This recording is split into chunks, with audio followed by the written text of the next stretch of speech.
এই হইল আমাদের ইমানদীপুর রোড স্ট্যান্ড। এই যে ইমানদীপুর রোড স্ট্যান্ড, এই যে আমাদের রাস্তা। রাস্তার অবস্থা এতই খারাপ যে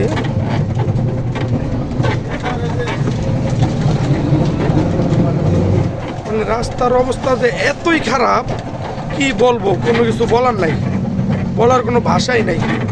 মানে গাড়ি চালাইতে অনেক কষ্ট, এই জায়গা থেকে গাড়ি লাফায় ভাঙ্গা যায়, প্রত্যেকদিন গাড়ির কাম বাইচে থাকে গাড়ি চালাইতে গেলে। এই যে পানি 12 মাসের ভিতরে 14 মাসে পানি থাকে যায়, এই কোনো মিস নাই, বুঝছেন। এই যে একটা মাদ্রাসা দেখেন, কবরস্থান মাদ্রাসা দেখছেন। এই যে মাদ্রাসা মসজিদ এত বড় একটা, এই জায়গায় একই পানি। কিন্তু আমার কথার ভিতরে কথা হইল যে একটা কবরস্থান এত বড় দেখাইতেছি আমি আপনাদের। এই দেখেন ইমানদীপুর কবরস্থান, এই যে ইমানদীপুর কবরস্থান, এটা হলো মজিদপুর ইমানদীপুরের ভিতরে সবচেয়ে বড় কবরস্থান।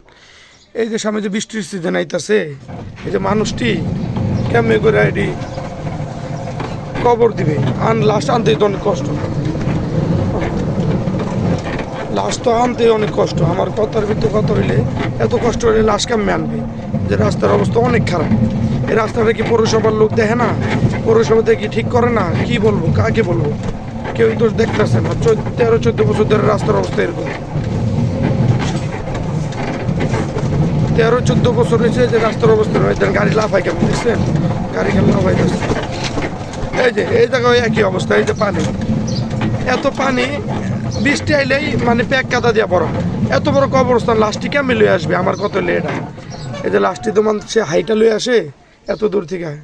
এই যে কবরস্থানের রাস্তা দেখেন, এই যে কি অবস্থা, পুরা রাস্তার অবস্থা খারাপ, ভয়াবহ অবস্থা। একটু সবাই ভিডিওটা শেয়ার করে দিয়ে পৌরসভার লোক যে দেখতে পারে রাস্তাটা, তারা যেন ভালো মতন উদ্যোগ লয় রাস্তাটা ঠিক করার জন্য, এটাই আমার কামনা।